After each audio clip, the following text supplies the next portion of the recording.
Ça, c'est le nouveau Maxus e-Unix 6, un SUV électrique au nom étrange, mais avec un prix que même Tesla ne peut pas toucher. Mais faut-il pour autant l'acheter? Heureusement, je suis là pour vous aider, on le découvre.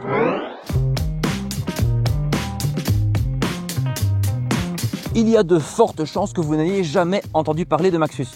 Rien d'étonnant parce que ces dernières années, ils ont passé leur temps à produire des camionnettes électriques, des pick-up électriques et même un étrange monovolume minibus électrique. Mais bon, maintenant la marque veut se faire remarquer avec cette e-Unix 6. Ah non, pas Ioniq 6 parce que ça c'est la Hyundai Ioniq 6 et c'est une berline aérodynamique. Le Maxus se considère plus comme l'alternative au Skoda Enyaq et au Volvo EX40 avec beaucoup plus d'espace et pour moins cher.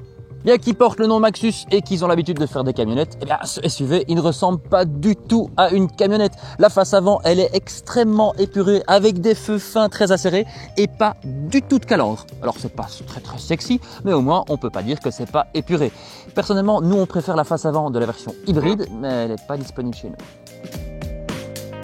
À 4,73 m de long, il est surtout bien plus grand que ses concurrents dans la même gamme de prix et pour le reste, il arbore une forme somme toute assez banale de SUV avec des jantes de 18 pouces et aucune fioriture, pas de ligne de toit inclinée bizarre et pas de caisse trop travaillée. Il a quand même un petit élément sympa, notamment cette ligne de chrome qui part de la vitre avant et qui termine par la vitre de custode et qui termine carrément en barre de toit. Bon ok, sur cette version grise ça se voit pas beaucoup, mais imaginez qu'en blanc, en gris ou en rouge ça se voit mieux. Enfin bref, vous me comprenez quoi. À l'arrière, encore une fois, Maxus veut plaire à tout le monde, donc on a la barre LED obligatoire de toutes les marques.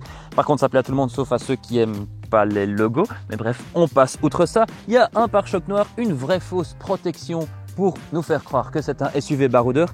Et au final, on a un petit peu l'impression qu'il est étroit et haut sur pattes, mais ce n'est jamais qu'une illusion d'optique parce qu'en fait, il est assez large et il est aussi 10 cm plus haut qu'un VW ID4. Voilà donc des proportions qui suivent une fonction. Et on découvre ça tout de suite dans l'habitacle.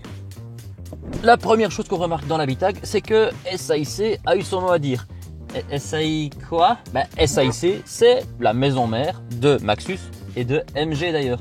Donc on reconnaît quelques éléments de chez MG, comme notamment cette partie supérieure. La forme des sièges est plus ou moins similaire, la forme de la planche de bord aussi, et aussi ces fameuses surpiqûres rouges qu'on retrouve un petit peu partout. Au final, on pourrait dire que c'est un MG ZS EV XXL. D'ailleurs, dans ce Maxus e-Unix 6, il n'y a pas d'option. Tout est de série. Ça veut dire qu'on a une instrumentation de bord digitale de 12,3 pouces de série et bien sûr aussi l'infodivertissement de série. Il passe à travers un écran tactile de 10,4 pouces. Par contre, faut pas s'attendre à grand chose. En 2-3 clics, on a vite fait le tour. Heureusement, il y a Apple CarPlay, mais étrangement, il n'y a pas Android Auto. Étrange. Une autre chose un petit peu étrange, c'est le volant. Suivez-moi. Alors que Maxus aurait pu prendre un volant de chez MG, qui est franchement pas mal, ils ont choisi de prendre le volant de leur camionnette. Ce qui fait que la jante est assez fine, la qualité est pas super bonne et les boutons font un petit peu Fisher Price. Mais bon, c'est toujours mieux que ces merdes tactiles qu'on voit chez certaines marques. Mais au final, ce volant, on s'en fout un petit peu parce que le point central de ce Maxus e-Unix 6, c'est l'habitabilité. On vous disait tout à l'heure, il est plus grand que la majorité de ses concurrents et à l'intérieur, ça se voit. Regardez-moi l'espace que j'ai ici. Le siège est dans ma position de conduite. J'ai plein d'espace aux genoux. Autre chose que le Maxus e-Unix 6 a, que beaucoup d'électriques n'ont pas, c'est qu'on peut passer ses pieds en dessous du siège et en plus de ça, il y a un plancher plat. Donc les personnes assises aux places extérieures et à la place centrale seront confortablement installées.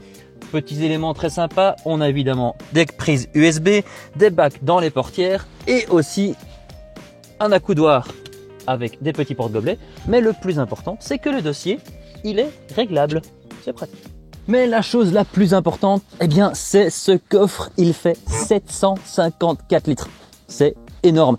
Et plus important encore, si on rabat la banquette, on a non seulement un plancher plat et un espace de je sais pas combien, mais c'est plus grand qu'un Q7. Et pour le tiers du prix. Il a beau avoir un grand coffre, mais comparé à d'autres électriques, eh bien, il n'y a pas de coffre à l'avant pour les câbles. Ce qui veut dire que les câbles, ils devront aller ailleurs.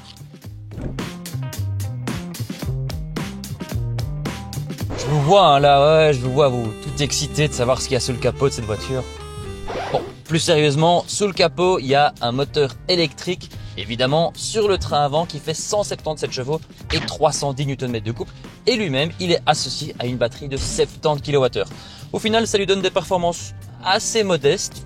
Il passera le 0 à 100 en 10,5 secondes. Bon, cela étant, bien qu'il soit gros, il ne pèse que 1 tonne 9, ce qui par rapport à ses concurrents de la même taille, eh bien c'est assez plus léger. Au final, on n'a pas un SUV assez pâteau et assez lourd, on a un SUV assez sympa, mais bon, il faut dire qu'en Chine, à mon avis, ils n'ont jamais entendu parler d'une direction à la sensation agréable. D'un autre côté, ce Maxus, il roule tout aussi bien que les deux premières générations du Nissan Qashqai par exemple. Deux versions qui n'étaient pas spécialement connues pour leur prouesse sur la route, mais qui pourtant se sont vendues comme des petits pains. Au final, on a ici un SUV sans chichi qui se trouve également être électrique. Ce qui soulève évidemment la question de la consommation et de l'autonomie, car il faut l'avouer, c'est pas la forme la plus aérodynamique qui existe. Alors nous, la conso sur l'autoroute, elle est aux alentours des 85 kWh par 100 km, mais dès qu'on passe en milieu urbain et qu'on roule un petit peu moins vite, ça descend vite à 16,5 kWh par 100 km. Ce qui fait qu'on a une fourchette de 280 km jusqu'à 430 km d'autonomie. Donc grosso modo, on a 340 km d'autonomie. Bon, ça semble assez modeste, mais bon, il faut aussi se dire que certains concurrents premium aussi ne font pas spécialement mieux. Par contre, ils font mieux pour ce qui est de la charge. Alors, le chargeur embarqué de 6,6 kW, il est assez correct, mais par contre, le problème du Maxus, c'est la charge rapide, car la puissance maximale affichée, eh bien, c'est 75 kW. Et nous, on n'a pas vu plus de 60, et ça, franchement, ça reste son talon d'Achille. Ce Maxus e-Unix 6, c'est donc pas la voiture idéale pour ceux qui veulent descendre dans le sud et qui auraient peut-être pris un véhicule diesel. Au final, Maxus ne nous dit pas que c'est ça, hein. Ils nous disent que c'est plus l'alternative pour ceux qui veulent acheter par exemple un Citroën Berlingo électrique. Et le prix en est la preuve car il commence à 39 990 € en Belgique. Et pour ce prix-là, en électrique, c'est compliqué d'avoir quelque chose. Et en essence, on a à peine un Tiguan, mais alors là, sans option. Et encore, on ne vous parle pas des 8 ans de garantie sur la batterie et des 5 ans de garantie sur la voiture. Et aussi le fait que Maxus en Belgique, il est importé par le groupe Astara. C'est le groupe qui s'occupe aussi de Hyundai, Suzuki et MG. Au final, le produit, il est bon, il est même très bon. On se demande juste combien arriveront à franchir le pas, à passer au-dessus de la marque et à aller voir en concession.